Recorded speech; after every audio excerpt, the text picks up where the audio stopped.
일부 아들은 결혼하면 정말 남이 된다. 정말 소름이 끼치네요. 사돈, 제 정신이에요. 도둑도 아니고 어떻게 남의 집에 함부로 쳐들어와서 이런 짓을 해놓을 수가 있어요? 그럼 그동안 저를 속이려고 일부러 연기하신 거예요? 어떻게 하나밖에 없는 아들한테 그런 거짓말을 하실 수가 있어요? 그럼 하나밖에 없는 부모한테 거짓말하고 속이는 건 괜찮고요. 아, 내가 또 깜빡했네요. 우리는 이제 부모가 아니죠. 그날 일은 다 풀렸다면서 그걸 아직까지 담아두고 계시면 어떡해요? 어머님, 저희가 분명히 죄송하다고 말씀드렸잖아요. 왜 이렇게 애처럼 구시는 거예요? 아무리 제가 미워도 그렇지, 애 낳은 지 얼마 안 된 며느리한테 어떻게 이렇게 매몰차게 구실 수 있으세요? 손주 보기 부끄럽지도 않으세요? 그래서 너희들이 원하는 대로 어른답게 본보기를 보여줬잖아.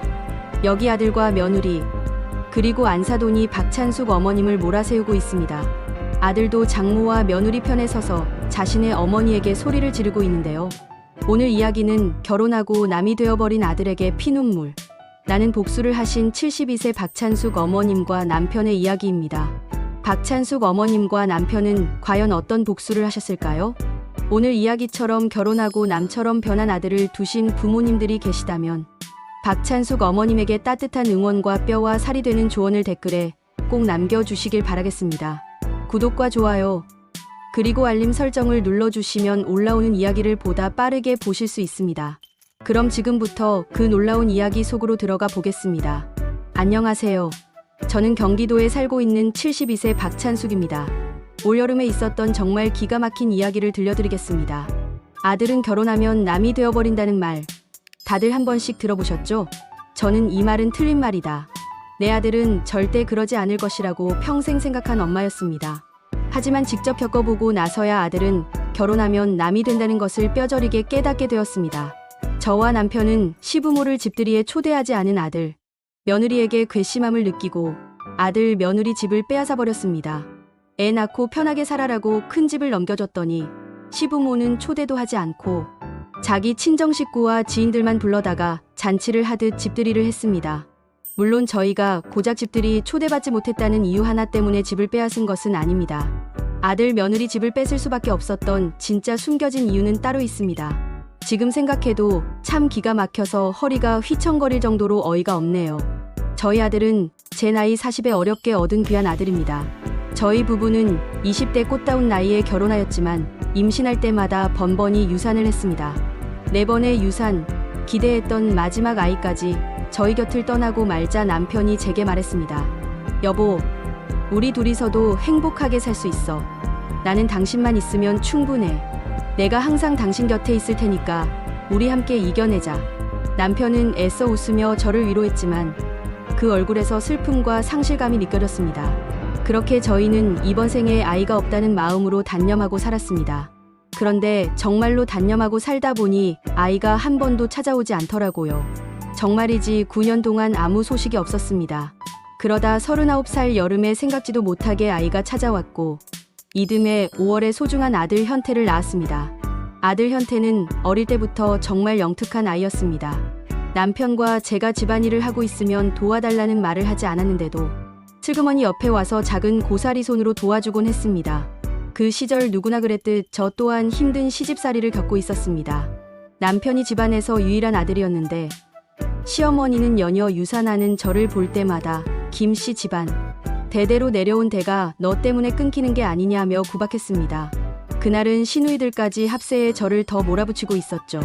그러자 당시 6살이었던 아들이 그 모습을 보고 제 앞에 달려와 시어머니 앞을 가로막았습니다. 할머니, 우리 엄마한테 왜 그래요? 고모들, 엄마한테 그러지 마세요. 현태가 작기작은 두 팔을 쭉 펴고 할머니와 고모들에게 맞섰습니다. 저를 보호하듯 단단히 서 있는 모습이 마치 작은 방패 같았어요. 시어머니는 놀란 표정으로 아들을 바라보았고 시누이들은 서로 눈치를 보며 당황한 듯한 표정을 지었습니다.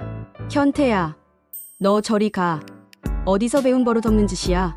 할머니한테 그러면 못 써. 시누이들이 현태에게 소리쳤지만 현태는 아랑곳하지 않고 더욱 힘주어 외쳤습니다. 엄마는 나쁜 사람이 아니에요.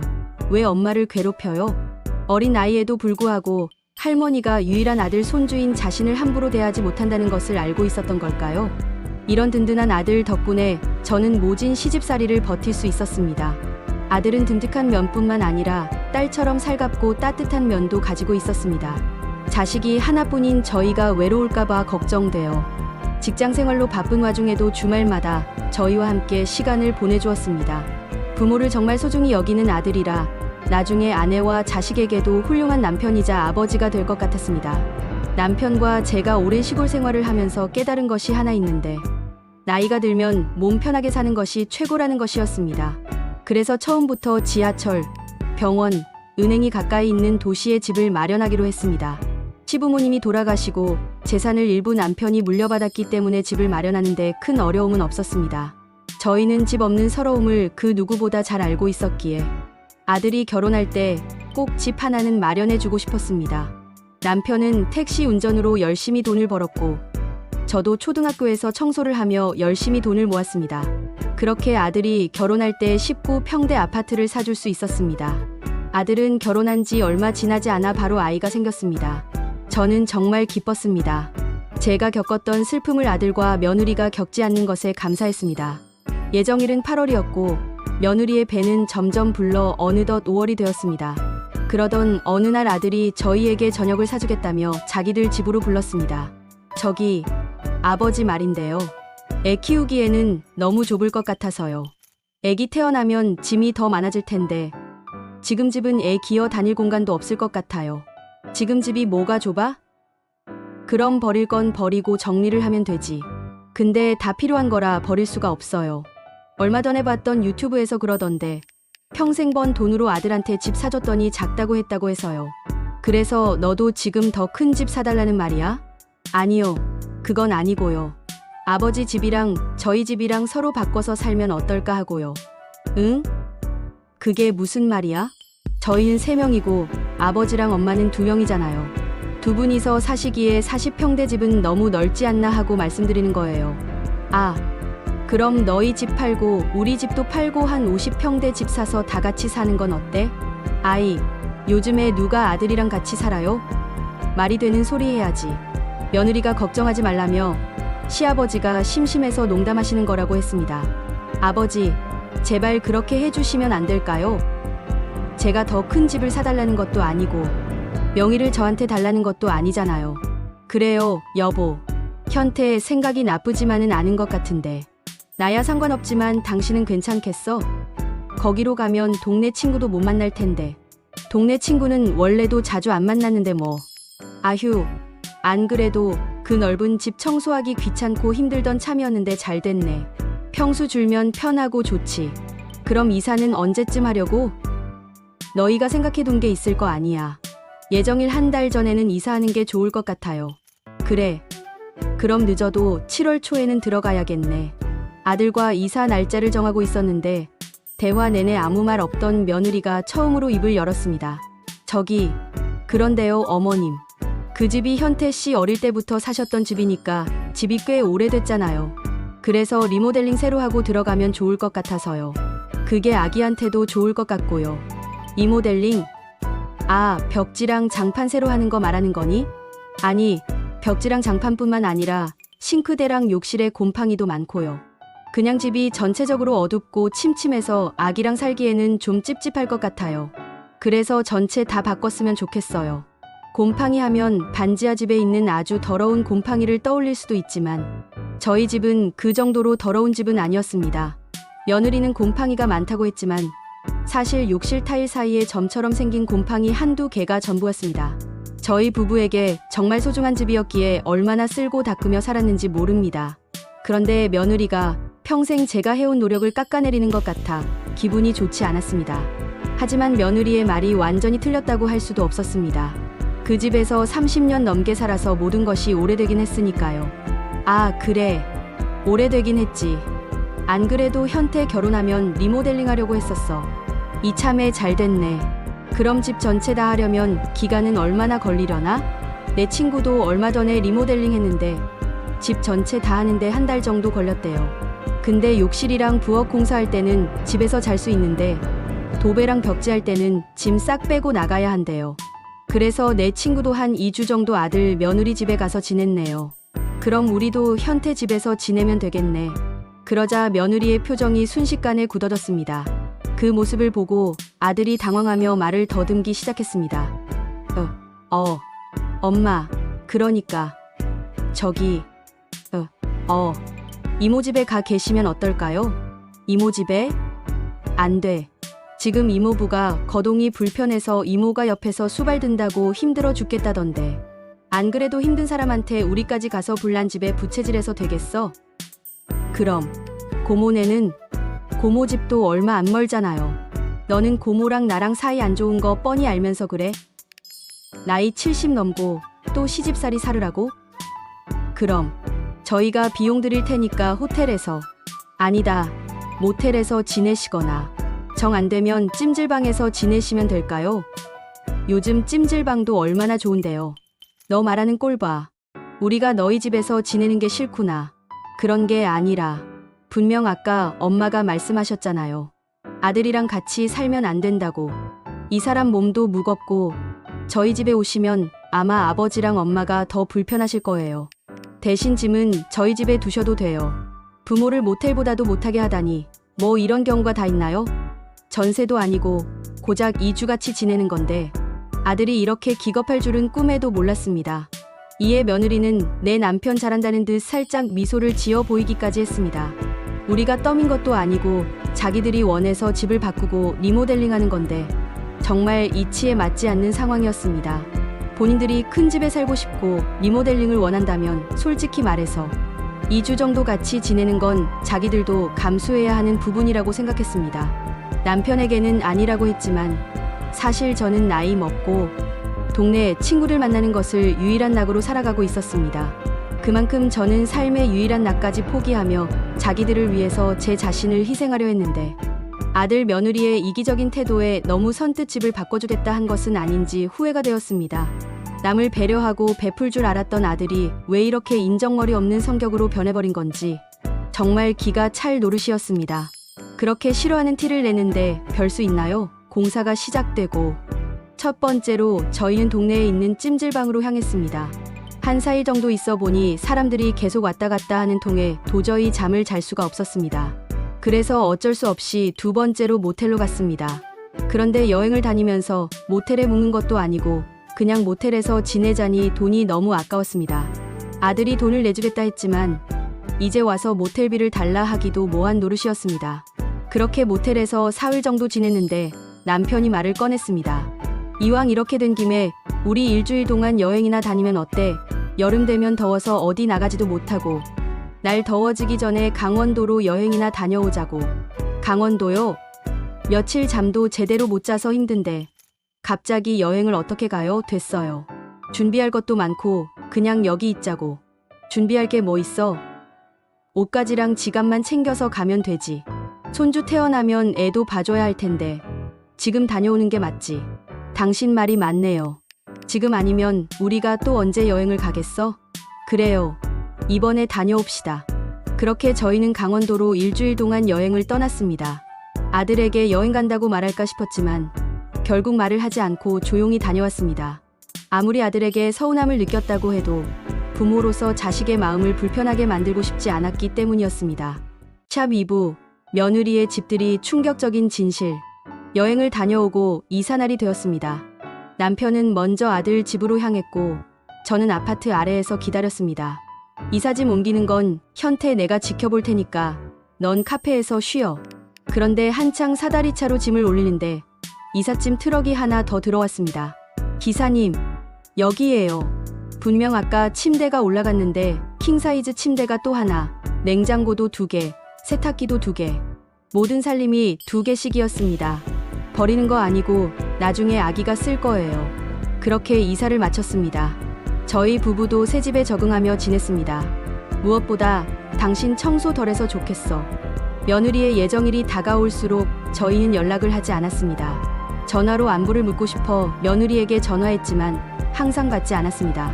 아들에게서 전화가 왔습니다. 며느리 몸은 어떠니? 괜찮아요. 근데 엄마, 집사람한테 너무 자주 전화하시는 것 같아요. 예민한데 당분간 전화하지 마세요. 나는 걱정이 돼서 그러지. 집사람은 원래 전화 통화하는 걸 안 좋아해요. 그러다 며칠 뒤 아들에게서 전화가 왔습니다. 엄마, 이번 주 토요일에 청소해 주실 수 있으세요? 저는 설레는 마음으로 토요일을 기다렸습니다. 그런데 현관문에 엄마, 들어가셔서 청소해 주세요라는 쪽지가 붙어 있었습니다. 너 지금 집에 없니? 저 지금 영화관이에요. 안사돈이랑 같이요. 영화관에? 너 나보고 오늘 오라고 했잖아. 저 이제 들어가 봐야 하니까 나중에 전화 드릴게요. 부모한테는 청소를 부탁하고 자기들은 영화 보러 가다니. 결혼 전에는 우리한테 한 번도 영화 보러 가자고 한 적이 없었는데 말이에요. 집안에 들어가 보니 정말 이상한 모양새였습니다. 옷방일 거라 예상했던 방은 또 하나의 침실로 꾸며져 있었고 중년 여성의 기운이 물씬 풍겼습니다. 정신없게. 진짜 이게 다 뭐야? 청소를 마치고 기다렸지만 아들은 늦게 들어온다고 했습니다. 그냥 집으로 돌아갔습니다. 그리고 8월에 손주가 태어났습니다. 제가 몸조리를 도와줄까 물어봤지만 아들은 거절했습니다. 장모님이 저희 집에 오셔서 2주 동안 봐주시기로 했어요. 며느리가 사돈 집으로 안 가고 와이프가 그게 편할 것 같대요. 그렇게 한 달이 지나고 추석 연휴가 되었습니다.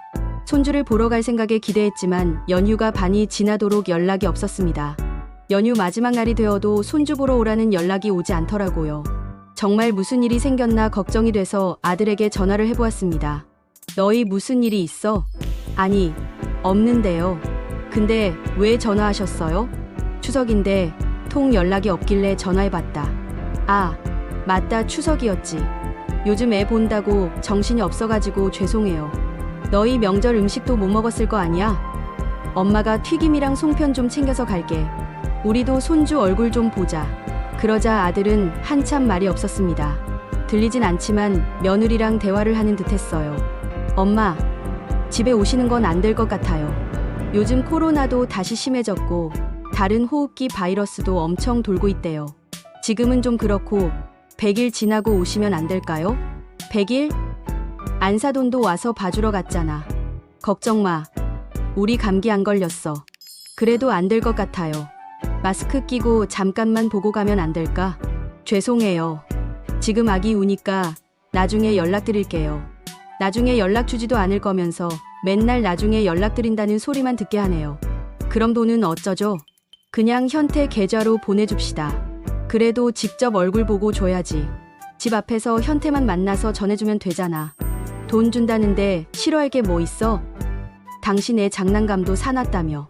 토요일 날 다 갖다 주고 오자고. 그렇게 토요일이 되어 현금 1,000만 원과 손주 장난감을 가지고 아들 집으로 향했습니다. 아들이 왜 왔냐고 핀잔을 주면 어쩌나 걱정도 되었지만 잠깐이라도 아들 얼굴 볼 생각에 마음이 들떴더라고요. 그렇게 남편과 아들 아파트 엘리베이터를 타는데 한 무리의 사람들도 같이 탔습니다. 심지어 인원이 너무 많아서 반은 타지도 못했습니다. 제가 22층을 누르고 서 있는데 그 사람들은 안 누르고 가만히 서 있는 거예요. 하나같이 손에 한가득 술을 들고 있었습니다. 그래서 대신 버튼을 눌러주려고 몇 층에 가냐고 물었습니다. 몇 층 가세요? 눌러줄게요. 아니에요. 괜찮습니다. 저희도 22층 가거든요. 22층이라기에 아들 집 앞집에 가나 싶었습니다. 그런데 그들의 대화가 들렸습니다. 근데 전에 살던 데서 갑자기 어떻게 여기로 이사했냐? 시부모님이랑 집을 바꿨다던데.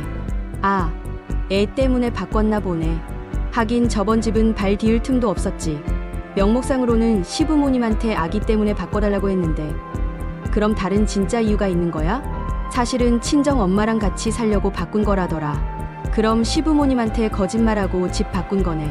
걔 진짜 대단하다. 하나 더 대단한 거 알려줄까? 뭔데? 술 마시고 싶어서 멀쩡히 잘 나오는 모유도 끊고 애 분유 먹인다더라. 진짜 대박이네. 학교 때도 수업은 빼먹어도 애들이랑 술 마시려고 학교 오는 애였다나. 세상에. 아니, 나는 애 모유 먹이고 싶어도 모자라서 못 먹였는데 걔 진짜 엄마 맞나? 애가 분유 먹고 설사해서 똥꼬가 다 헐었다 뭐라나? 그래서 병원 데리고 다니기 힘들어 죽겠다고 얼마나 푸념을 하던지 듣는데 짜증이 나더라니. 어휴, 진짜 내 친구지만 할 말이 없다. 참 대단하다. 대단해. 아니 근데 애가 아직 50일밖에 안 됐는데 이렇게 막 보여줘도 되는 거야? 그러게, 나 감기기 있다 했는데도 괜찮다고 오라 했어. 근데 자기 시부모님한테는 아직도 왜 안 보여줬다라. 집도 바꿔줬는데 너무한 거 아니니? 우리한테는 집 자랑하고 애 자랑하고 싶어 죽겠나 보지. 그러니까 들어가선 방금 했던 말들 절대 입 밖에 꺼내지 말고. 지영이가 오늘 진탕 먹고 죽자 했으니까 우리는 기분 좋게 술이나 먹고 가자. 그 한 무리의 사람들은 바로 며느리 지인들이었습니다. 남편과 저는 정적 속에서 듣고 있었습니다. 심장이 미친 듯이 쿵쾅대고 손까지 떨리더라고요. 속이 울렁거려 주저앉을 것 같았는데 손잡이를 잡고 간신히 버티고 서 있었습니다. 우리가 자기들 편하게 살라고 집 바꿔줬지. 자기 엄마 모시고 살라고 집을 바꿔준 게 아닌데 말입니다. 저와 남편은 엘리베이터에서 내려서 아무 말 없이 아들 집 앞에 섰습니다. 오늘 여기서 뭐해요? 뒤따라 내리던 며느리 지인들이 당황하며 말했습니다. 아, 안녕하세요. 저희는 지영이 친구들입니다. 오늘 집들이 한다고 다 같이 모였어요. 지영이가 아기 보여준다고 오라고 했어요. 지영이가 어머님도 같이 식사하실 거랬는데 저희 조용히 놀다가 가겠습니다. 무거우실 텐데 들고 계신 짐 저희가 들어줄까요? 제가 아무 말이 없이 쳐다보자 며느리의 지인들이 서로 속삭였습니다. 근데 지영이 아버지 돌아가셨다고 하지 않았어?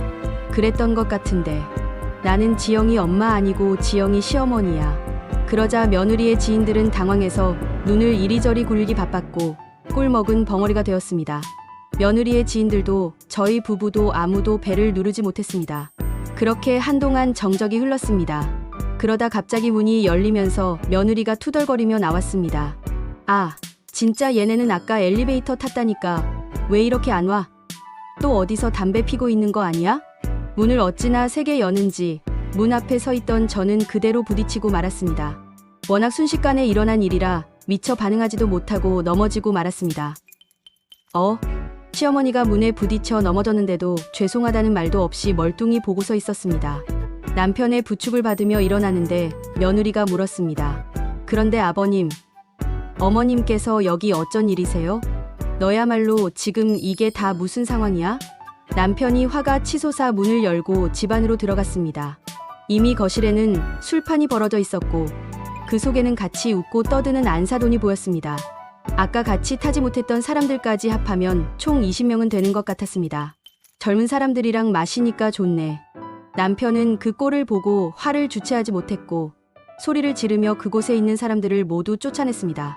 그 소리에 사돈이 달려와서 남편을 말렸지만 소용이 없었습니다. 아유, 사돈 일단 화 좀 가라앉히세요. 오늘 집들이 한다고 다들 어렵게 시간 내서 와준 거예요. 그러니까 오늘은 돌아가시고 두 분께선 내일 다시 오셔서 이야기하시면 안 될까요? 뭐라고요? 우리가 못 올 때 왔으니까 됐습니다. 전부 다 나가세요. 남편의 호통에 며느리의 지인들은 황급히 자리를 떴고 차려진 술상을 사이에 두고 아들 며느리 그리고 안사돈이 대치하며 앉았습니다. 며느리는 오늘 사단의 장본인이 저라는 듯 노려봤습니다. 그 얼굴은 마치 저를 어떻게 하기라도 하겠다는 표정이었습니다. 너희 이게 다 무슨 상황인지 말 좀 해봐. 하지만 아들 며느리는 입을 꾹 다물고 대답을 하지 않았습니다. 그러자 침묵을 깨고 안사돈이 말을 했습니다. 그냥 오늘 하루 놀게 좀 해주시지. 지영이가 요즘 애 키운다고 스트레스를 많이 받았어요. 그래서 아기도 보여줄 겸 오랜만에 친구들도 만나고 스트레스 풀라고 겸사겸사 집들이 한 거예요. 그런데 그게 그렇게 억울하고 우신가요? 김서방, 바깥사돈 원래 이렇게 유들유들하지 않으신 분이셨어? 애들이랑 말하게. 안사돈은 가만히 계세요. 너, 나한테는 애가 모유 먹으면 설사한다. 그래서 어쩔 수 없이 분유 먹인다고 말했잖아. 그런데 며느리 너가 술 마시고 싶어서 애 모유도 끊고 분유 먹이는 거라며? 분유가 훨씬 영양가도 있고 얼마나 좋은데요. 모유의 장점도 모르세요? 어머님이 이러시면 애만 더 힘들어진다고. 지금 너 스트레스 받게 하지 말라고. 애 가지고 협박하니? 애가 내 분풀이 대상이야? 너는 모성이 없어. 얘가 왜 모성이 없어요? 술 좋아하는 애가 임신 내내 술도 못 먹고 얼마나 참았는데. 애도 나왔겠다. 숨통 좀 트이고 싶겠죠. 이런 건 같은 여자로서 사돈이 이해해 주셔야 하는 거 아니에요? 지금 숨통이 막혔다 하셨어요. 며느리가 애 키운 지 1년이 지났어요. 2년이 지났어요. 고작 50일밖에 안 됐잖아요. 병원이랑 조리원에서 애 다 봐주고 집에 와서도 사돈이 봐줬는데 때 되면 차려주는 밥 먹으면서 편하게 있어 놓고 솔직한 말로 며느리가 숨통 막힐 일이 뭐가 있어요? 역시 시장은 자네 뭐라고요? 사돈. 지금 이러시는 이유가 오늘 사돈을 왜 안 불렀다고 서운해서 그러시는 거예요? 우리한테는 100일 지나면 보여준다고 해놓고는 우리는 무슨 병균 바이러스 취급하면서 안 보여주더니 이렇게 술판을 벌이는 게 말이 돼요? 아예 안 보여줬다고 이러시는 거구나. 생각해보니까 애 태어난 지도 좀 됐고 사돈한테는 언제라도 보여줄 수 있으니까 시간 없는 친구들 먼저 보여주려고 한 거예요. 누가 들으면 돌은 지난 줄 알겠네요. 그러면 상식적으로 시부모한테 먼저 보여주는 게 예의 아니에요? 전화도 하지 마라. 찾아오지도 마라. 집 바꿔달라 원하는 대로 다 해뒀는데 시부모 알기를 개똥으로 알고 현태 너는 애 낳고 편하게 살라고 집까지 내줬더니네 장모 모시고 살려고 우리한테 우는 소리 한 거냐? 우리가 리모델링하는 동안 고작 2주 같이 지내자고 할 때는 그렇게 정색을 하고 싫다 하더니 장모는 평생 모시고 살고 싶은가 보다. 장모님은 혼자 지내시기 많이 외로우시죠. 아버지 엄마는 서로 의지하면서 사시면 되지만 남편 없는 사람은 얼마나 서러워서 살겠어요. 제가 김서방 시켜서 집 뺏은 것도 아니고 고작 숟가락 하나 더 놓고 사는 것뿐인데 집 바꿔주신 거로 너무 생색내시는 거 아니세요? 참 기가 찼습니다. 요즘 친정 엄마들 기세가 하늘을 찌른다는 이야기를 들었지만 이 정도로 몰상식하게 나올 줄은 상상도 못했습니다.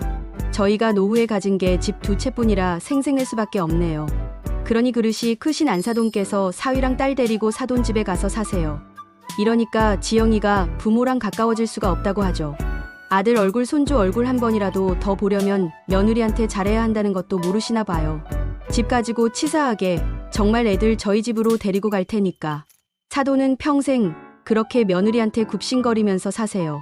저희는 더 이상 말하고 싶지 않아서 사돈의 말이 끝나자마자 자리에서 일어났습니다. 그런데 뒤에서 저희 들으라는 듯 이야기하더라고요. 자기들이 애들을 쫓아낼 거야? 어쩔 거야? 어차피 자기 아들한테 다 갈 거 아닌데 안 나가면 그만이지. 장모가 그런 소리를 하는데도 아들은 끝끝내 저희 편을 들지 않았습니다. 그리고 정말로 사돈과 아들 며느리는 집에서 나가지 않았습니다. 지금까지 있었던 일들이 주마등처럼 스쳐 지나갔습니다. 부모에게 애틋했던 우리 아들은 도대체 어디로 가버린 것일까요? 평생 이대로 아들과 척을 지고 살아야 하는 걸까? 마주한 현실에 눈앞이 아득했습니다. 서로 안 보고 살면 그만이었지만 남편과 저는 도저히 분이 풀리지 않았기에 끝낼 땐 끝내더라도 복수는 하고 끝내자고 생각했습니다. 그래서 계책을 하나 생각해냈습니다. 저는 화가 누그러진 척 연기를 하며 아들에게 매일 전화를 하기 시작했습니다. 그리고 아들이 긴장의 끈을 내려놓을 때까지 조용히 기다렸습니다. 아버지 화는 좀 풀리셨죠? 응. 좀 풀리신 것 같아. 자식한테 지는 부모 있니? 아버지도 별수 없지. 나이 먹더니 셈이 좀 많아지셨어요. 아버지가 나이 드시더니 애처럼 삐지시나요? 그런데 너희 처갓집은 팔렸니? 아니요. 워낙 오래된 집이라 싸게 내놨는데도 보러 오는 사람이 없다고 그러네요. 1층이라 더 안 팔리는 것 같아요. 아이고, 어쩌니? 얼른 팔려야 사돈 마음이 편할 텐데. 그보다 엄마, 또 서운해하실까봐 미리 말씀드리는데요. 다음 주에 장모님 환갑 기념으로 일주일 정도 태국 여행 가기로 했거든요. 다음에 아버지랑 엄마도 모시고 갈 테니까 서운해하시지 마시라고요. 그래, 서운할 게 뭐 있니? 알겠다. 그래서 언제 가서 언제 오는데? 그렇게 드디어 저희는 기회를 잡았습니다. 아들 며느리가 여행 간 후 저희는 아들 집으로 향했습니다. 제일 먼저 아들 집 현관부터 바꿨습니다. 다행히 보조 카드키를 가지고 있어서 문을 쉽게 열 수 있었습니다. 설치해드리기 전에 다시 한번 확인하겠습니다. 도어락 지문키로 바꾸시는 거 맞으시죠? 보조키는 카드키로 하신다고 하셨고요. 네, 맞습니다. 제가 요즘 번호를 깜빡깜빡해서요. 잘 결정하셨어요. 나이 드신 분들 갑자기 비밀번호 생각 안 나면 답이 없거든요. 몇 시간씩 집에도 못 들어가시고요. 그래서 요즘 다들 지문키로 바꾸는 추세예요. 두 번째로 저희는 아파트 관리사무소를 찾아갔습니다. 안녕하세요. 전출 신고하러 왔습니다. 저희 아들이 오늘 이사를 나가거든요. 사다리차도 올 겁니다. 그리고 마지막으로 아들이 돌아오는 날 포장이사를 불러 짐을 싸고 이삿짐 차와 함께 사돈의 집으로 향했습니다. 아들이 지금 오고 있는데 저희한테 짐 좀 내려놓으라고 부탁을 하네요. 여기 1층 몇 호에 들어갈 짐입니다. 아, 정 여사님 집이요? 아유, 근데 빨리 오셔야 되는데. 너무 오래 놔두면 주민들 불편하다고 난리 나니까 일단 여기에다가 아드님 번호 하나 적어주고 가세요. 그렇게 짐을 모조리 내려서 1층 화단과 주차장에 쌓아두었습니다. 그러고 몇 시간 뒤 아들 며느리와 안사돈이 찾아왔습니다.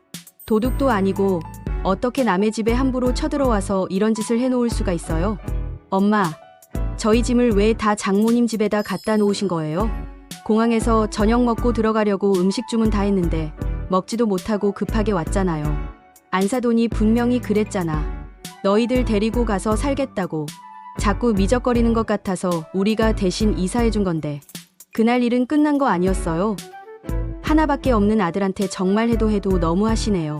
그럼 우리가 그냥 넘어갈 줄 알았어?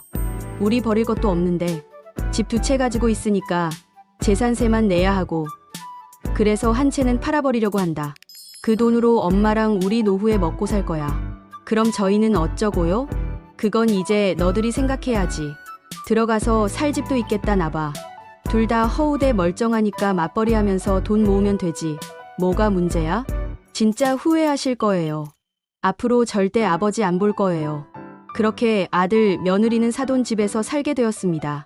방 2칸, 몇 평 안 되는 집에서 내 식구가 얼마나 잘 살 수 있는지 두고 보기로 했습니다. 그리고 한 2주가 지났을까요?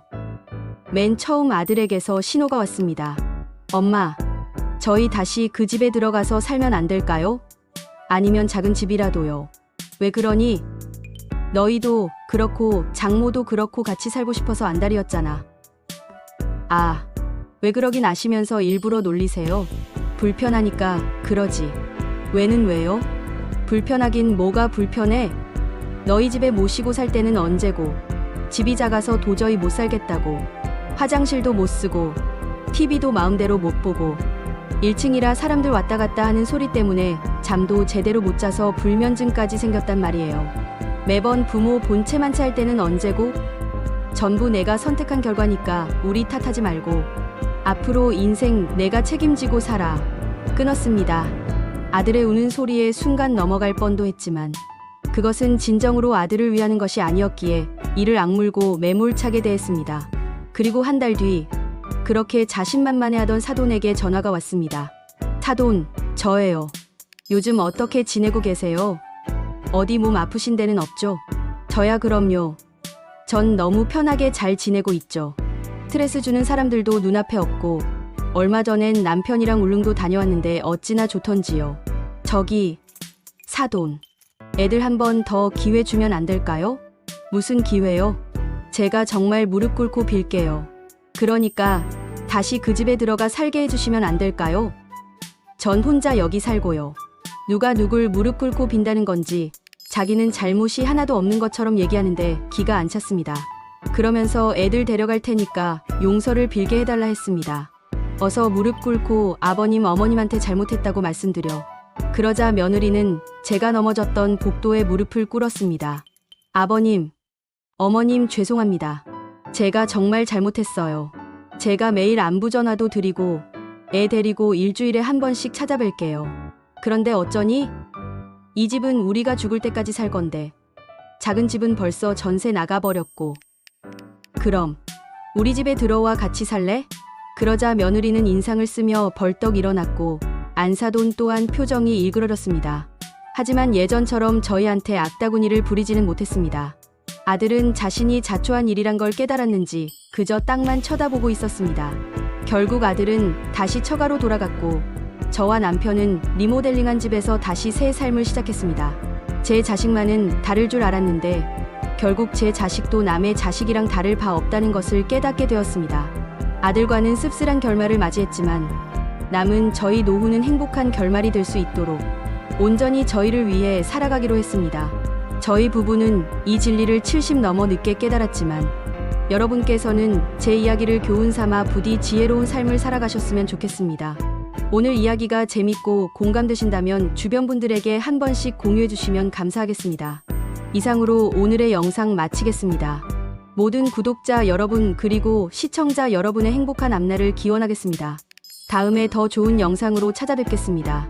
감사합니다.